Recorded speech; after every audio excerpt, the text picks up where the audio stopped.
noite a todos, amigos, amigas. Hoje eu trago um tema para a nossa reflexão e estudo que diz respeito àquilo que todos nós passamos, espíritos em jornada que somos. Todos nós passamos por padecimentos, por sofrimentos. Jesus já bem entendia disso, mestre da vida que é, e nos disse já no seu Sermão do Monte que bem-aventurados os aflitos, bem-aventurados os que choram, porque estes serão consolados.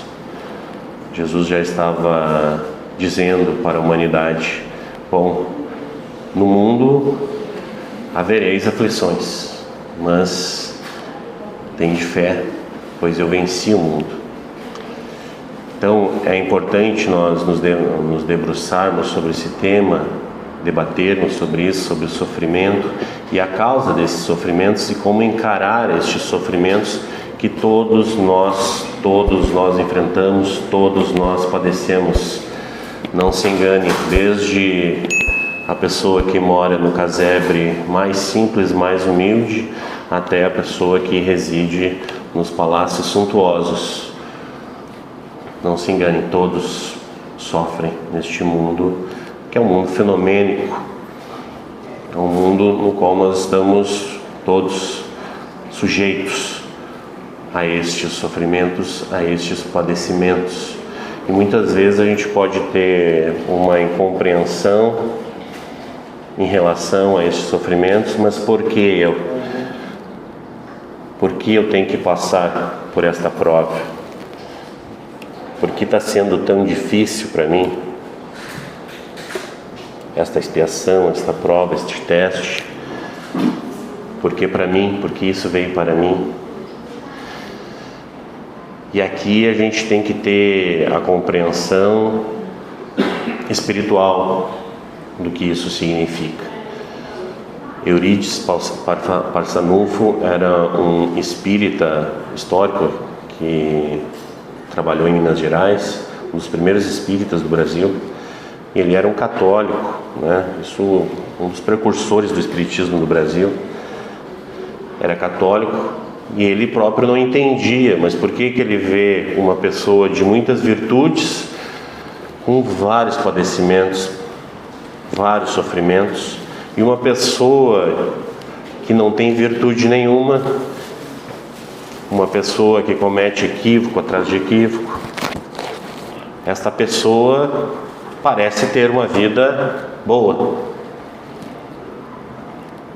E foi quando ele tomou conhecimento, teve contato com a doutrina espírita, ele entendeu a chave, ele teve a chave para entender aquela verdade do Evangelho que Jesus já havia dito. Porque ele não via consolação, ele, Eurípides.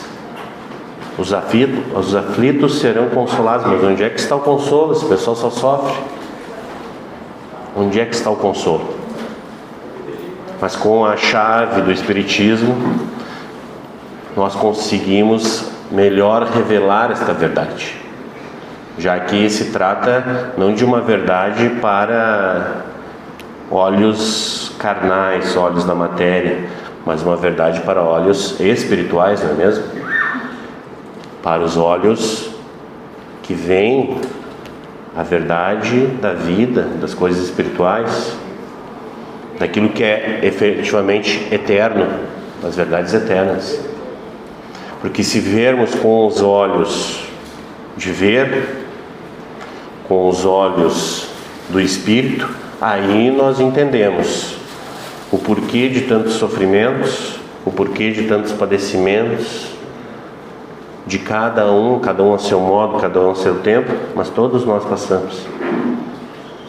E nisso não existe privilégio de quem está aqui encarnado na Terra. Não existe privilégio. O que pode talvez parecer, e aí realmente só parece, é uma aparente tranquilidade. Uma aparente tranquilidade de alguém que está semeando algo, mas que vai colher logo na frente, na curva da vida. Esta pessoa vai colher. Então, por que dos sofrimentos? Por que dos padecimentos? É uma das perguntas que Kardec trabalha, então, no Evangelho segundo o Espiritismo, no capítulo 5, que talvez é um dos capítulos mais completos e grandes desta obra. Ele trabalha justamente esse tema: os aflitos serão consolados. E ele trabalha sobre por que essa nossa incompreensão sobre a vida, do porquê esses padecimentos. E aqui ele nos coloca: as compensações que Jesus promete aos aflitos da terra não podem ocorrer senão na vida futura. Sem a certeza do futuro, essas máximas seriam um contrassenso, bem mais, seriam um engodo. Mesmo com essa certeza, compreende-se dificilmente a utilidade de sofrer para ser feliz. Disse, para ter mérito. Mas então pergunta-se, por que uns sofrem mais do que os outros? Por que uns nascem na miséria e outros na opulência, sem nada terem feito para justificar essa posição? Então aqui Kardec inicia esta reflexão a respeito disso. E a chave está justamente em vermos com os olhos espirituais, com os olhos de uma vida que é eterna. Aquilo que na verdade nós chamamos de sofrimentos, de padecimentos, de aflições que nós passamos, em verdade são oportunidades que a vida nos apresenta para que possamos ter uma evolução espiritual, uma evolução do nosso intelecto, do nosso desenvolvimento humano. Tudo são oportunidades que a vida nos apresenta. E detalhe, que Kardec pergunta no Livro dos Espíritos, questão 258, Kardec pergunta se os espíritos escolhem, os espíritos enquanto ainda no plano espiritual, antes de encarnar, se eles escolhem as provas que vão passar. Nós aqui encarnados, no caso, quando estávamos ainda no plano espiritual. E o que os espíritos dizem? Sim, nós escolhemos a natureza das provas pelas quais nós vamos passar. Não é que é um determinismo de absolutamente todos os detalhes da nossa vida, mas nós escolhemos, já participamos pelo menos desta decisão. Qual vai ser, digamos, a coluna vertebral aqui da minha vida lá na Terra? O que eu preciso trabalhar, o que eu preciso aprender? E é interessante isto, porque aquilo que para nós, enquanto encarnados, pode parecer um grande sofrimento, quando nós estamos no plano espiritual, é bem diferente. E aqui é interessante porque Kardec também pergunta isso para os espíritos na questão 266. Kardec dirige para os espíritos a seguinte pergunta: já que se pode escolher o tipo de provas, ele pergunta: não parece natural que os espíritos escolham as provas menos penosas? Já que a gente escolhe, então vamos pegar sombra e água fresca, né? Lá o nosso cantinho, nosso cantinho na janela já, né? Vamos com vista boa aqui, né? Mas não é bem assim. Então o que os espíritos respondem? Para vós, sim. Para vós, porque nós estamos encarnados, nós olhamos com olhos carnais, né? Para vós pode parecer natural que a gente fosse escolher provas mais tranquilas, mais favoráveis. Para o espírito, não.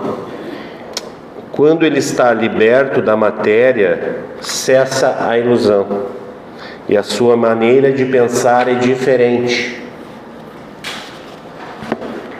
Olha que interessante. Quando nós estamos encarnados, nós vemos tudo com base no mundo dos sentidos. É os 5 sentidos. Então a gente leva uma vida baseada em usufruir, em gozar dentro dos 5 sentidos. É aquela vida de Instagram que a gente quer, né? Para postar felicidade, saúde, juventude, dinheiro, poder, posses. Esta é a vida que o mundo nos diz que é a vida real. É a vida dos 5 sentidos. Mas nós temos que pensar além disso. Temos que tentar nos libertar da matéria. E é bem verdade que mesmo desencarnados, muitas vezes o espírito, dada a sua condição de ilusão muitas vezes ainda muito arraigada, o espírito ainda vai continuar vivendo aquela mesma ilusão, mesmo desencarnado. Então aquela casa que é dele, então aquela casa é dele. Mas desencarnou, já vendeu, os herdeiros já... Não interessa, aquela casa é dele, ele vai ficar lá. Por quê? Porque é a ilusão do espírito de que o que importa é a matéria. Mas veja, os espíritos dizem, quando está no plano espiritual, essa ilusão cessa. Mas é claro que ela não cessa imediatamente, muitas vezes, porque vai depender do grau de adiantamento espiritual que essa pessoa tem. Então, se a pessoa está muito arraigada a isto, ela vai continuar vivendo aquela verdade, aquela ali é a verdade dela, de que ela é dona daquela casa.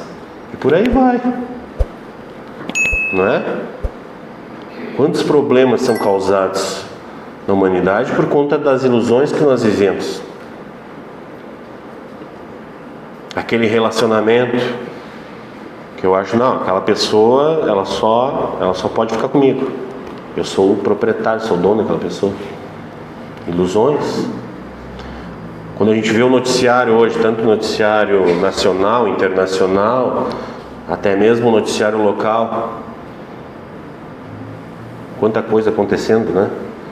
E a gente pode parar para pensar, tudo ilusão, tudo problemas que nós, a humanidade, enfrentamos por conta de ilusões de determinadas pessoas que acham que têm poder.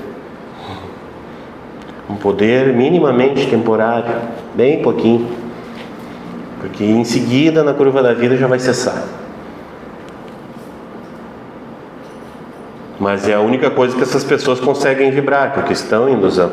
E o espírito muitas vezes, mesmo desencarnado, segue nesta ilusão, pode ficar muito tempo, anos, às vezes até mesmo séculos vivendo em ilusão, mas em algum momento ele vai começar a entrever a verdade, vai começar, por muito sofrimento, ele vai começar a perceber, não, mas será que é por aqui mesmo?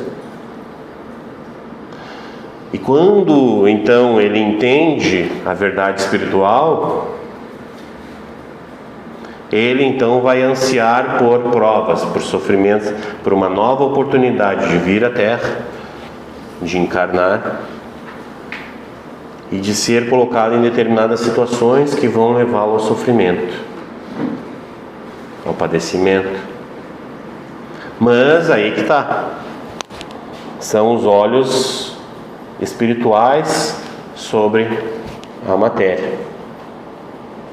Na verdade, aquele padecimento é um degrau, é algo que vai libertá-lo de uma determinada situação que ele às vezes está padecendo há muitos anos e muitos séculos.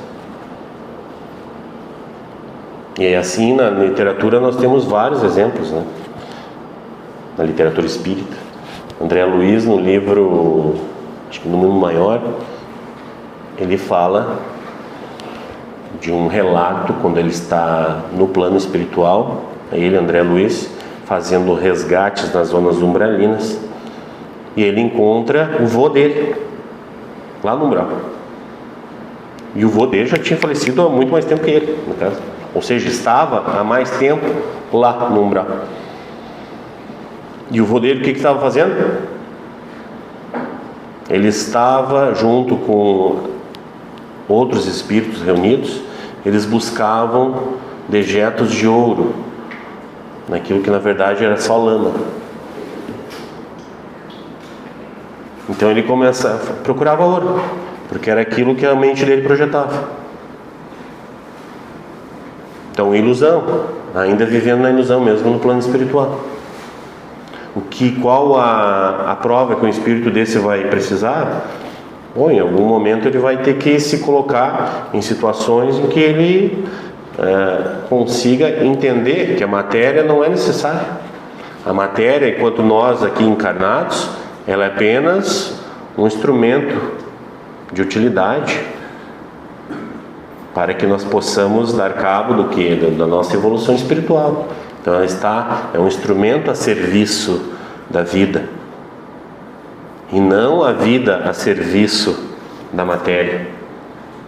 Eis aqui a perspectiva que nós temos que ter. Então, em relação aos sofrimentos, lembro também de uma passagem do livro Nossos Filhos São Espíritos, do Hermínio Miranda. E o Hermínio Miranda colocando um caso de um espírito que ele atendeu numa sessão mediúnica. Esse espírito estava numa situação muito difícil, porque estava com medo, que ele ia reencarnar, numa situação muito difícil, aparentemente, porque era um espírito que na vida passada havia praticado uma série, era uma meretriz, né? Então havia praticado uma série de abortos. E esses espíritos vinculados a esta mulher, então, que seriam seus filhos, então, com muita raiva, estavam obsediando há vários e vários anos, né? Então não tinha nenhuma paz. E então, o que se apresentou para ela? Bom, agora você vai reencarnar, mas agora você não terá filhos, mas esses filhos que você rejeitou, eles serão seus irmãos. Seus pais irão desencarnar muito jovens e você terá que assumir a criação desses irmãos. Você não se casará, você terá muita dificuldade financeira, material, terá ajuda, mas será uma vida de muitos resgates, né? Então, se a gente analisa com olhos da matéria, olha só quanto sofrimento. Mas se a gente olha com os olhos espirituais da vida eterna, se esse espírito, que não sabemos o que aconteceu, se esse espírito levou esta missão com seriedade, com responsabilidade, mediante trabalho, esforço, disciplina, quantos degraus ela não passou? Quantos degraus ela não galgou? Quantas situações ela já não resgatou que estavam atravancando o seu desenvolvimento espiritual? Vejam só o livro Juventude Interrompida, um jovem que quantas vezes tinha cometido suicídio. Esse jovem então relata, né, são cartas psicografadas, e o jovem relata, o jovem que era do Brasil, que a próxima encarnação dele já estava definida, ele seria cego. E claro, mais uma vez, olhando com olhos espirituais, na verdade é uma bênção, né? Porque esse jovem muitas vezes faliu na oportunidade que teve de levar adiante, de completar a sua jornada aqui na Terra. No momento em que ele vem com deficiência visual, bom, então ele não ia mais dar cabo da vida por meio, no caso ele praticou, era um suicídio involuntário, né? Ele praticava atos radicais e tudo mais, então ele acabava perdendo a vida. Então vejam que neste caso uma prova dificílima, mas que leva, que na verdade é uma grande oportunidade, é uma grande bênção na vida dessa pessoa, desse espírito. Então, os sofrimentos, os padecimentos são isso, meus amigos. Devemos entender com estes olhos, com estes óculos do Evangelho, porque é o sofrimento que depois gera a consolação. É uma intranquilidade agora, mas que vai gerar uma tranquilidade para uma vida espiritual que é imortal, que é eterna. Muitas vezes nós temos a tendência de levar a nossa vida com base na tranquilidade. Não quero trabalho, não quero esforço, não quero realizar determinada tarefa, não quero me comprometer. A gente tem uma tendência, enquanto ser humano, de fazer essas coisas dessa maneira. Aquela pessoa ali, eu não quero me aproximar, trabalhar com ela porque não sei o que. Aquele trabalho ali eu não vou poder abraçar porque não vai dar. E a gente leva a vida então com uma certa tranquilidade. Tranquilidade que, volto a dizer, na curva da vida depois vai cobrar um preço. Na verdade o que nós temos é descompromisso, falta de compromisso. Então precisamos nos comprometer com a vida. É a intranquilidade de agora, os padecimentos de agora, que vão gerar logo na frente um preço, uma recompensa, melhor dizendo. Quando nós olhamos com o espírito consegue ver mais amplamente. Na matéria nós estamos oprimidos pela matéria. Nossa visão é muito curta. Muito curta. Então, para o espírito, ele está vendo lá de cima do vale. Olha, você vai passar por uma situação difícil agora, mas lá na frente você tem campos maravilhosos que você vai poder desfrutar. Mas para nós que estamos encarnados ali, a gente só vê aquele vale de dificuldades. Como que nós temos então que encarar essas adversidades, essas dificuldades que todos nós passamos, com serenidade e com gratidão. Com gratidão, porque na verdade são oportunidades que a providência divina coloca na nossa vida e que nós participamos. Aliás, nós enquanto espíritos desencarnados pedimos por isso, ansiamos por isso. Não, eu quero aquela situação ali, pode me botar ali. Muitas vezes é isso mesmo. Aí quando chega, aí se revolta. Então temos que trabalhar dentro de nós, no nosso sentimento, no nosso coração, o que? Resignação, humildade, aceitação da vontade de Deus a nosso respeito. Às vezes nos parece, volto a dizer, olhos da matéria, nos parece que não faz sentido isso que eu estou passando. Se coloque só nas mãos de Deus. Tem uma passagem de Francisco de Assis que eu acho muito bacana, inclusive ele está, agora fez 800 anos da morte de Francisco de Assis, e a Igreja Católica então permitiu a primeira exposição pública, dos restos mortais de Francisco de Assis.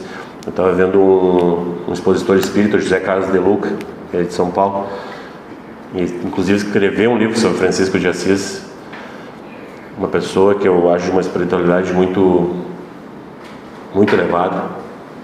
E ele estava dizendo como impactou para ele ver aquelas imagens, não por conta do corpo em si, porque obviamente sabemos que ali é só os espojos, mas ele disse, não, é por saber, por eu perceber que ele viveu, ele existiu aqui nesse mundo. E foi um espírito de grande elevação espiritual. Teve uma passagem que ele estava junto com um outro monge, estavam chegando num convento, muita dificuldade, já sem comida, já com água no fim, muito frio e já sem forças, andando, isso aí em 1200. Então chegam, finalmente, já no final das contas, chegam no local. A gente veio falar com o fulano. Aí o porteiro, ninguém está esperando ninguém aqui. Fechou o portinhol, toca a tua vida. Bom, vamos morrer aqui, né? Vamos morrer porque não tem mais comida, não tem mais água, não temos mais forças, frio. E Francisco de Assis nesse momento começou a alegremente exultar de alegria. E o monge outro não entendeu, como assim? A gente vai morrer. E ele disse: eu esperei a minha vida inteira por isso, porque hoje eu estou inteiramente, nesse momento eu estou inteiramente nas mãos de Deus. Eu esperei a minha vida inteira por isso. Aí o que aconteceu? Alguém disse: não, houve um engano aqui, a porta se abriu. Então, as dificuldades e como a gente encara as dificuldades. Ele podia maldizer os céus: ó, estou aqui trabalhando que nem um louco há muito tempo. Não, ele bendisse os céus, a vontade de Deus. Às vezes a gente, diante das dificuldades, das diversidades que nos aparecem na vida, e volto a dizer, todos nós passamos, às vezes é só agradecer, entregar com humildade, com serenidade, se entregar nas mãos de Deus, né? Então esta é a mensagem que eu tenho para hoje. Eu gostaria apenas de encerrar com uma frase de uma poetisa, Cora Coralina. E é uma mensagem que sempre me toca muito. Eu queria que vocês pensassem, se possível, nesta mensagem com olhos espirituais. É bem curta, mas faz bem para o coração. Lembra do que te faz feliz, fala dos teus sonhos, alimenta o que te fortalece, não deixa o mundo te engolir.